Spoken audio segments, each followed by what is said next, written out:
So let me play a lot of what we know about the evidence that has been marshaled in terms of the congressional investigation into this very same period of time and these very same actors that you just listed, Pete. We know from the public-facing aspects of the January 6th Select Committee. Here's Liz Cheney on Meet the Press describing what she thinks should happen.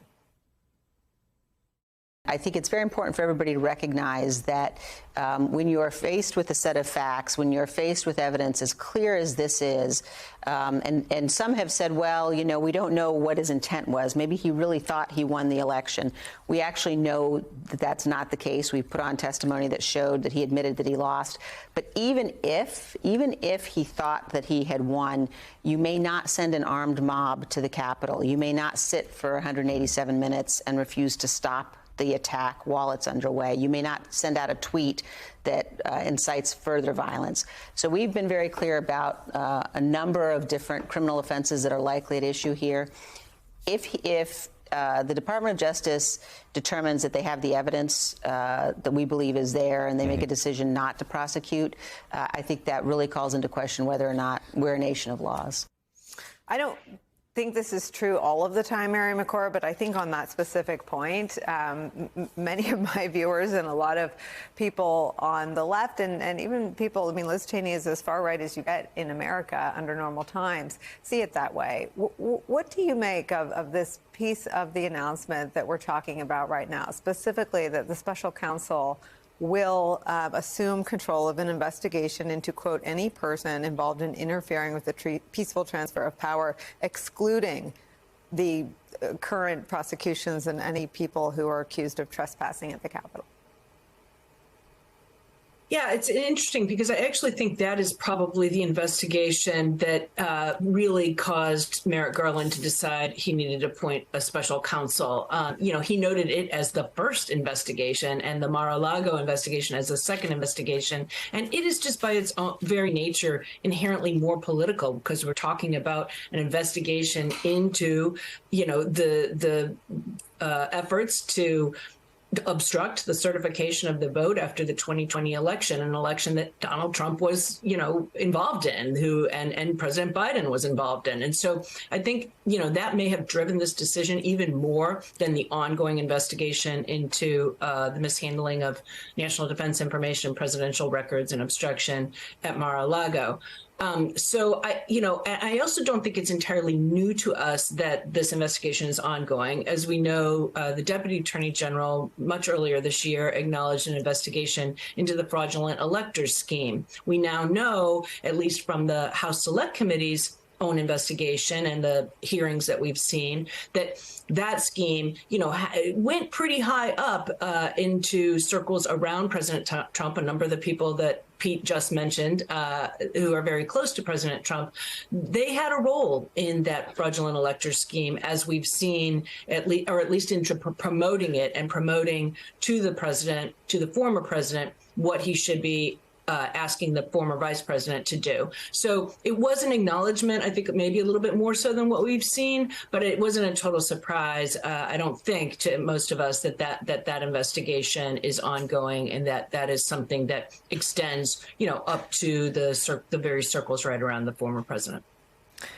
Mary, were you surprised by this announcement today?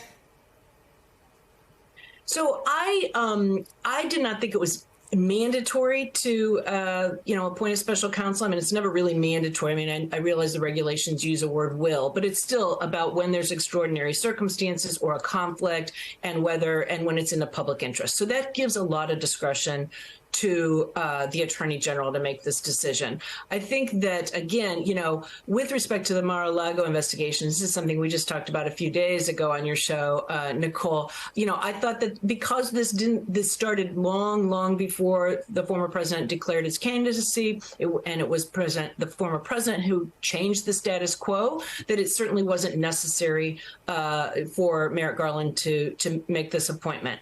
That doesn't mean I don't think he wouldn't have made the decision to do it for prudential reasons and for appearance reasons. And I think he's very conscious of that. And again, I think also the fact that this appointment extends to the investigation of any attempts to unlawfully interfere with the peaceful transfer of power or the certification of the vote makes it even more of a good idea for Merrick Garland to have done this, to have taken the steps. He wants to assure that charging decisions are made by people who are career prosecutors, career investigators, not politically appointees. So by doing this, that will ensure some independence from the department. He only will have a role if he were to find that some action the special counsel planned to take was so inappropriate or unwarranted that he had to step in. And if he were to do that, he would have to report that to Congress. So it really does create a fair bit of independence when you appoint a special counsel.